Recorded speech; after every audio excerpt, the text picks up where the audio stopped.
इस कथा के बिना अधूरा है सोमवार का व्रत। भगवान शिव पूरी करेंगे सभी इच्छाएं। एक बार किसी एक नगर में एक साहूकार था। उसके घर में धन की कोई कमी नहीं थी, लेकिन कोई संतान न होने के कारण वह बहुत दुखी था। संतान प्राप्ति के लिए वह हर सोमवार को व्रत रखता था और पूरी श्रद्धा के साथ शिव मंदिर जाकर भगवान शिव और माता पार्वती की पूजा करता था। उसकी भक्ति देखकर एक दिन माँ पार्वती प्रसन्न होकर भगवान शिव से साहूकार की मनोकामना पूर्ण करने का निवेदन किया।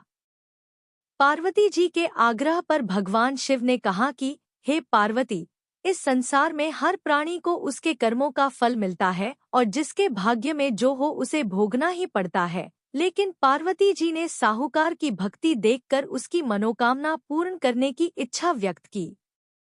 माता पार्वती के आग्रह पर शिवजी ने साहूकार को पुत्र प्राप्ति का वरदान तो दिया, लेकिन उन्होंने बताया कि यह बालक 12 वर्ष तक ही जीवित रहेगा। माता पार्वती और भगवान शिव की बातचीत को साहूकार सुन रहा था, इसलिए उसे ना तो इस बात की खुशी थी और ना ही दुख। वह पहले की भांति शिवजी की पूजा करता रहा। कुछ समय के बाद साहूकार की पत्नी ने एक पुत्र को जन्म दिया। जब वह बालक 11 वर्ष का हुआ तो उसे पढ़ने के लिए काशी भेज दिया गया। साहूकार ने पुत्र के मामा को बुलाकर उसे बहुत सारा धन देते हुए कहा कि तुम इस बालक को काशी विद्या प्राप्ति के लिए ले जाओ। तुम लोग रास्ते में यज्ञ कराते जाना और ब्राह्मणों को भोजन दक्षिणा देते हुए जाना।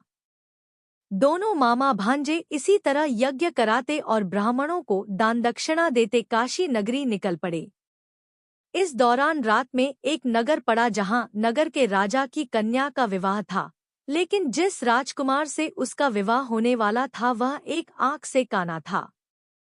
राजकुमार के पिता ने अपने पुत्र के काना होने की बात को छुपाने के लिए सोचा क्यों न उसने साहूकार के पुत्र को दूल्हा बनाकर राजकुमारी से विवाह करा दूं। विवाह के बाद इसको धन देकर विदा कर दूंगा और राजकुमारी को अपने नगर ले जाऊंगा। लड़के को दूल्हे के वस्त्र पहनाकर राजकुमारी से विवाह करा दिया गया। साहूकार का पुत्र ईमानदार था।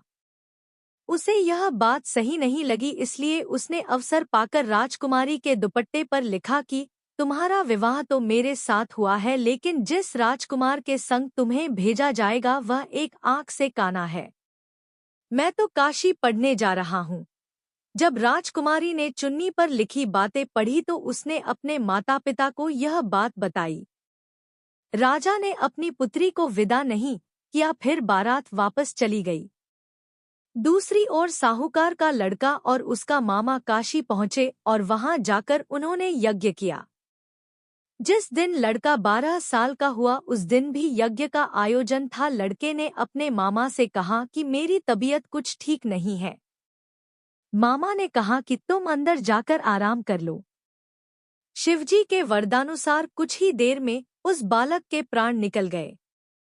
मृत भांजे को देख उसके मामा ने विलाप करना शुरू किया। संयोगवश उसी समय शिवजी और माता पार्वती उधर से जा रहे थे। पार्वती माता ने भोलेनाथ से कहा, स्वामी, मुझे इसके रोने के स्वर सहन नहीं हो रहा, आप इस व्यक्ति के कष्ट को अवश्य दूर करें।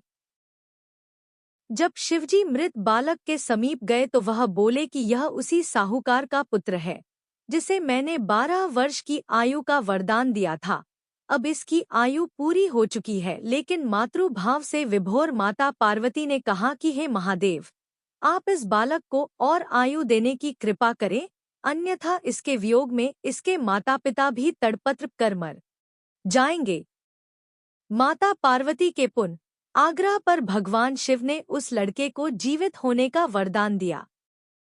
शिवजी की कृपा से वह लड़का जीवित हो गया। शिक्षा पूरी करके लड़का मामा के साथ अपने नगर की ओर वापस चल दिया।